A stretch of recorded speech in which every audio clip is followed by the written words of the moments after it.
Alors, il faut savoir également que nous nous intéressons beaucoup au phénotype et que vous voyez que les déterminants de phénotype sont divers, génétique, épigénétique et puis l'environnement.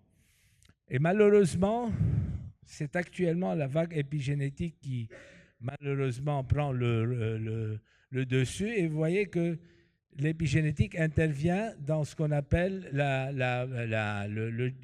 du génotype au phénotype et vous voyez que tous ces phénomènes-là interviennent dans notre vie et que ça se transmet à travers les générations également et que la vague interactive et la vague épigénétique est une interaction active entre l'environnement, la nutrition, le comportement et la santé.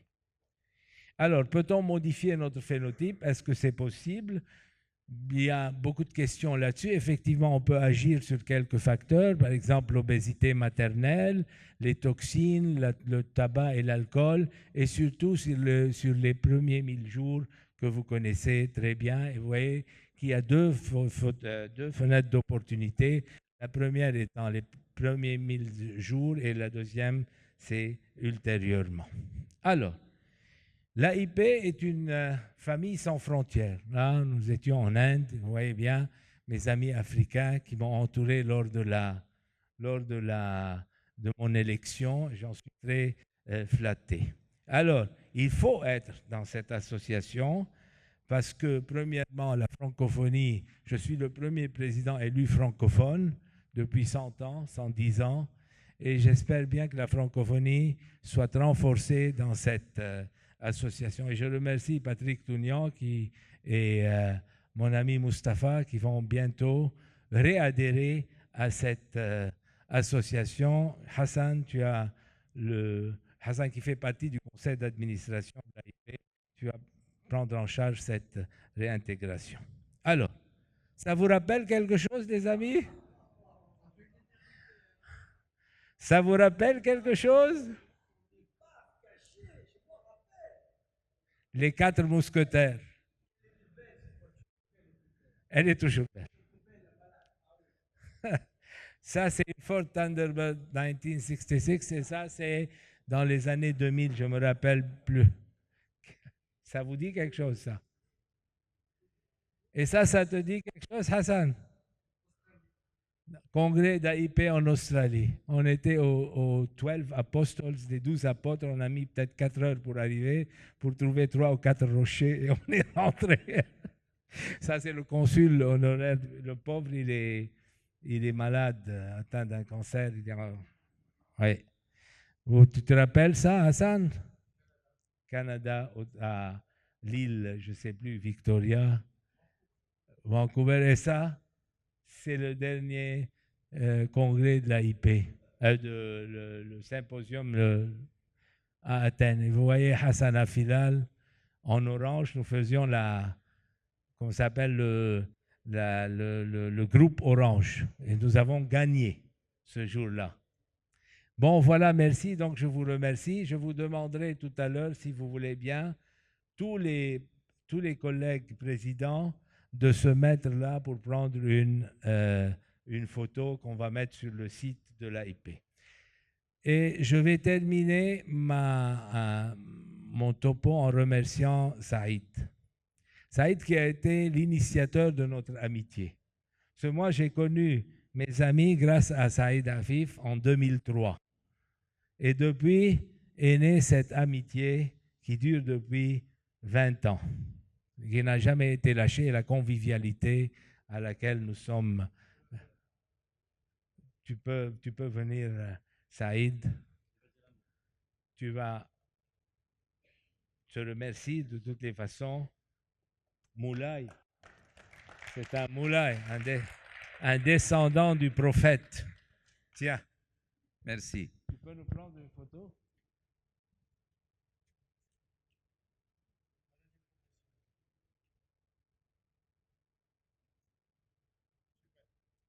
Merci. Merci, Monsieur le Président de l'AIP, mon ami Joseph. C'est vrai que C'est une amitié de 20 ans et il faut savoir entretenir l'amitié parce qu'il n'y a que ça de vrai. Je tiens à remercier tout le bureau de l'association de l'amicale de Tanger, à leur tête mon ami Sibnani, qui m'ont fait l'honneur de me mettre à côté de mon ami Joseph Haddad en tant que président d'honneur. C'est vrai que, c'est un congrès réussi sur le plan scientifique, sur le plan présence et sur le plan aussi organisation. Et c'est vrai qu'il y a la touche de Madame Bennani qui a toujours été là et qui fait partie de l'équipe, même si n'a pas la possibilité d'être élu dans le bureau. Dans notre pays, le Royaume du Maroc, c'est vrai que nous avons, comme tous les pays, subi la pandémie, mais elle nous a permis de faire de bonnes choses, malgré le manque de ressources humaines, malgré le manque d'infrastructures.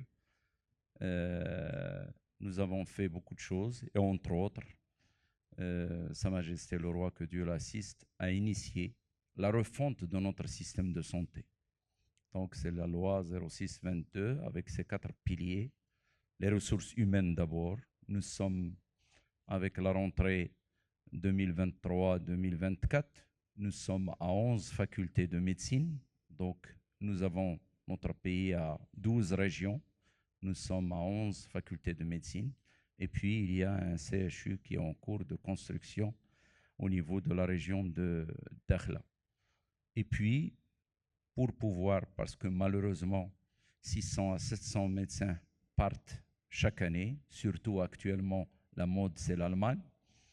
On témoigne au niveau de l'Institut Goethe. Je ne fais pas allusion à tes enfants, Hassan. L'Institut Goethe, les 3/4 de ceux qui suivent l'apprentissage de l'allemand sont médecins. Et donc, nous avons besoin de tout faire pour retenir nos médecins dans notre pays. C'est pour cela qu'actuellement, il y a la fonction de la santé et un médecin peut gagner jusqu'à l'équivalent de 9 000 € en étant dans le système public. Et puis, donc, la haute autorité de santé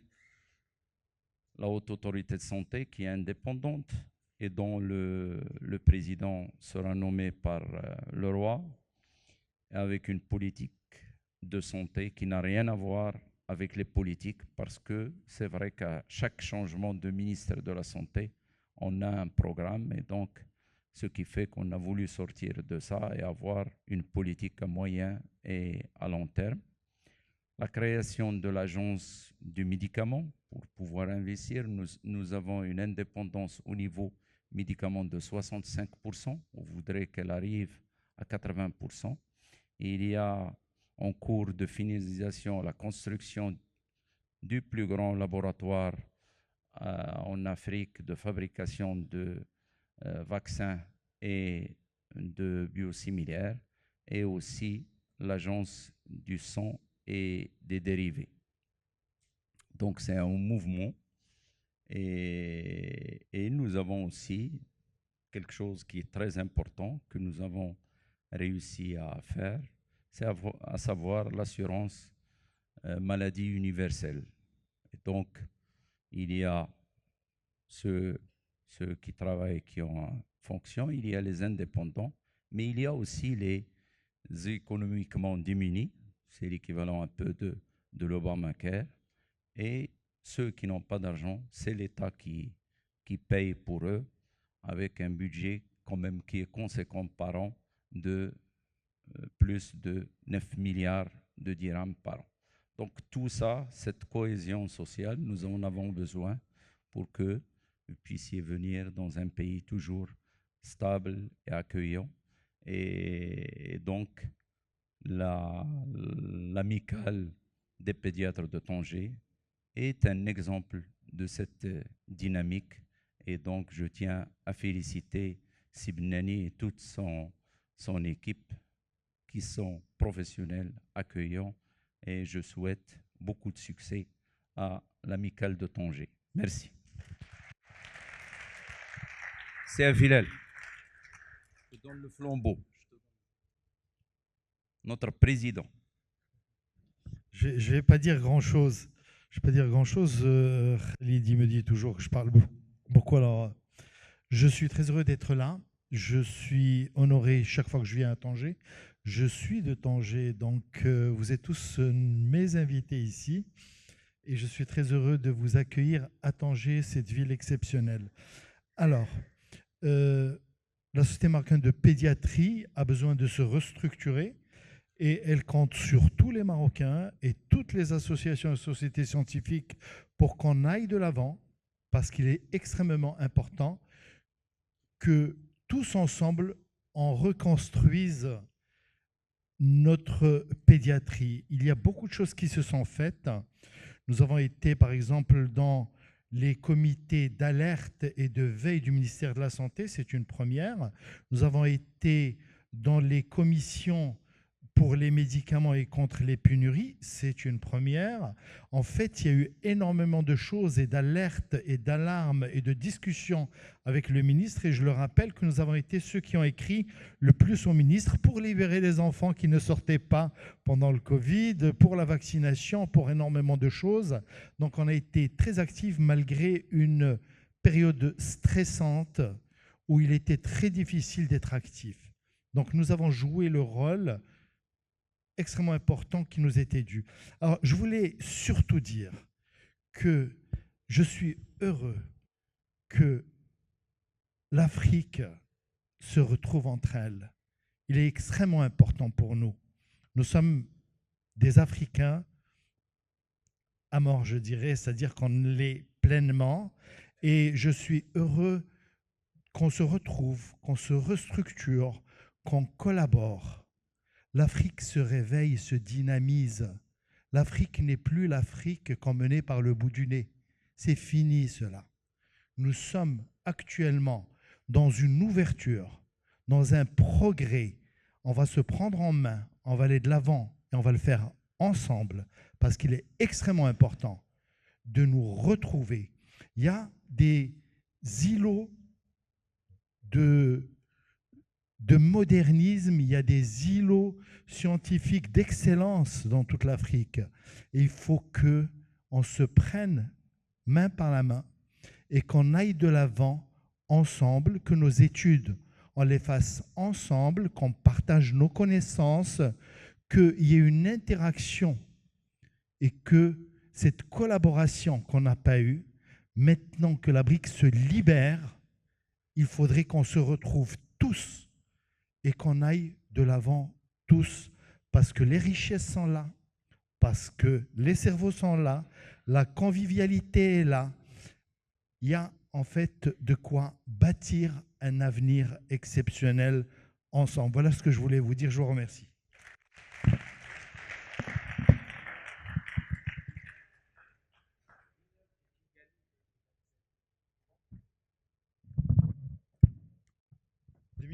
Alors, nous avons pu, pour le Rwanda, avoir le congrès mondial de pédiatrie au Rwanda, qui est un pays qui se développe magnifiquement et qui va se faire en 2027. Vous êtes tous invités, c'est tout proche. Il y a des directs, on peut y aller ensemble. Et le Rwanda est vraiment un exemple de développement et de restructuration, de modernisme. Et je pense que l'Afrique est en train de vivre une ère qu'on n'a pas vue depuis longtemps et que, vous savez, il y a des pays qui se développent avec des progrès à 2 chiffres en termes de développement. C'est fini, l'Afrique d'hier. Merci, ça me tient à cœur, c'est pour ça que je le répète. Merci beaucoup. Merci bien. Merci. Mustapha Mortali, si tu veux bien venir. On n'a pas fini parce que Mustapha a une petite... Hein? Ils sont fatigués. Ça va être court, il m'a promis que ce serait court. Je ferai Je lui ai demandé de nous parler un petit peu de la situation de la pédiatrie en Afrique, puisque nous avons nos amis ici. Et puis, on avait personne de mieux placé que notre ami Mustapha, qui connaît bien l'Afrique et qui a beaucoup voyagé. Mustapha, à toi la parole. Merci beaucoup.